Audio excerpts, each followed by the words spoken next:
Picture this. You're stumbling through endless waves of blinding, scorching sand. Your lips are completely cracked, your skin is blistered, and your water supply? Long gone.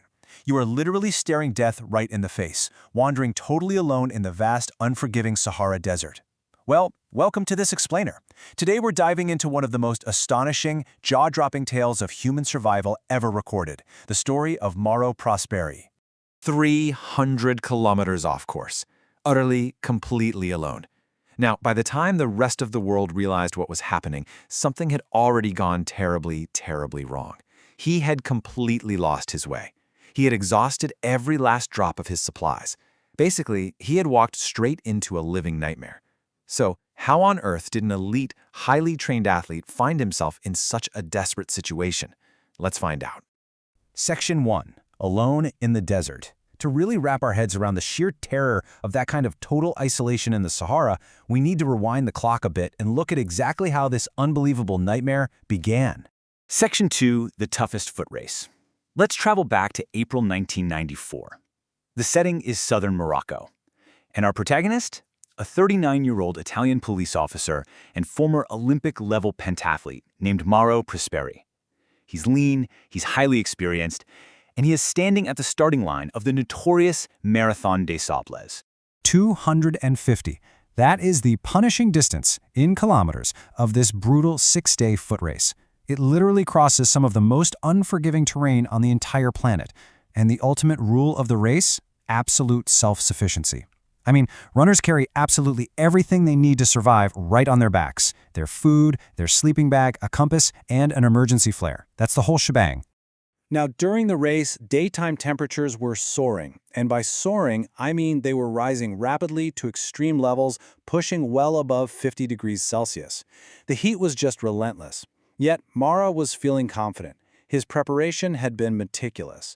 But, as you'll soon see, the desert doesn't really care about your training plan. Section 3. The sandstorm strikes. It's the 4th day of the race. Mauro is making really good time through this remote stretch of dunes. But nature is wild and unpredictable, and absolutely nothing in his intense Olympic training could have prepared him for what was rising on the horizon. Suddenly, the sky shifts. A violent wall of sand rises up and engulfs him completely. It just surrounds and covers him in an instant. Bright day turns into pitch black night in a matter of seconds. The wind is literally screaming in his ears. Visibility collapsed to almost nothing.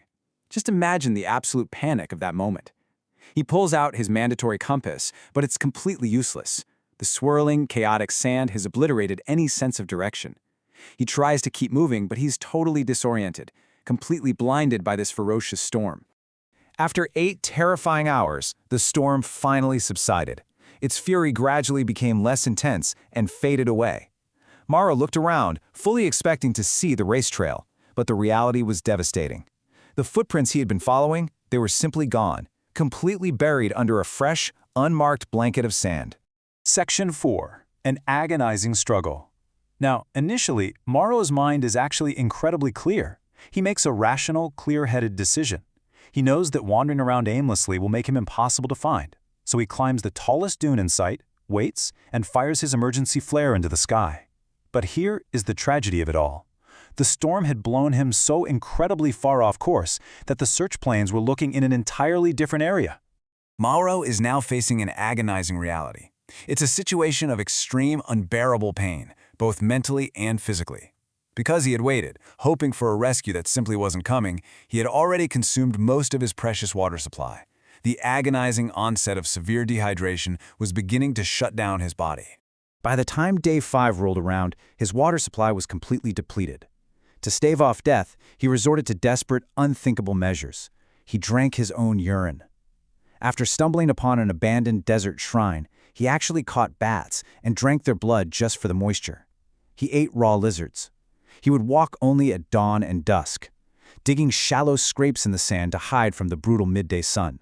By day 7, his body is actively failing. The skin is peeling off his face, his tongue is severely swollen, and he begins to hallucinate, seeing and hearing things in the desert that just aren't there.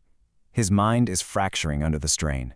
Convinced that his agonizing ordeal is finally ending, he takes a piece of charcoal and writes a heartbreaking farewell note to his wife on the wall of that shrine. But what happens next is a shocking display of the desert's cruel irony. Unwilling to suffer a slow, agonizing death, Mauro actually attempts to take his own life by slashing his wrists. But listen to this. He was so severely dehydrated that his blood was too thick to flow. It clotted almost instantly, thickening into solid lumps that sealed the wounds right up. His extreme dehydration, the very thing killing him, is exactly what saved his life. Section 5. A glimpse of hope. On his 7th day alone, absolutely exhausted and pushed right to the absolute edge of his physical limits, the story suddenly shifts from total despair to cautious, trembling relief. He spots something moving in the distance. Now at first, he completely dismisses it as a mirage. One of those optical illusions in the hot desert, where something looks real but isn't. But this wasn't an illusion. It was a small herd of goats. Trembling with his absolute last ounces of strength, he follows them. And they lead him to an oasis, where a young Tuareg girl discovers him. Her family takes him in, gives him goat's milk, and finally contacts the authorities. He had walked nearly 300 kilometers in the wrong direction. Just let that sink in. By the time he was finally rescued, he hadn't just gotten a little lost. He had unknowingly crossed the border entirely out of Morocco and straight into Algeria. The physical toll of this 9-day ordeal was absolutely staggering. He dropped 16 kilograms of body weight in just over a week. His liver was severely damaged from trying to process toxins without any water. Medical professionals told him it would take almost 2 full years to physically recover from the sheer trauma his body had just endured. Section 6. Mind over matter. Now, after hearing a story like this, you really have to ask yourself, what comes next? I mean, most people would never want to look at a grain of sand ever again, right? But Mauro Prosperi is not most people. Mauro's resilience, his phenomenal ability to recover quickly from impossible difficulty, is honestly legendary. Unbelievably, once he recovered, he returned to the world of ultramarathons. In fact, he returned to race the very same Marathon des Sables that had nearly killed him, facing the desert again, but this time on his own terms. As Mauro himself later explained, "What kept me alive was not physical strength, but mental discipline." He firmly believes that his elite physical Olympic training only got him so far.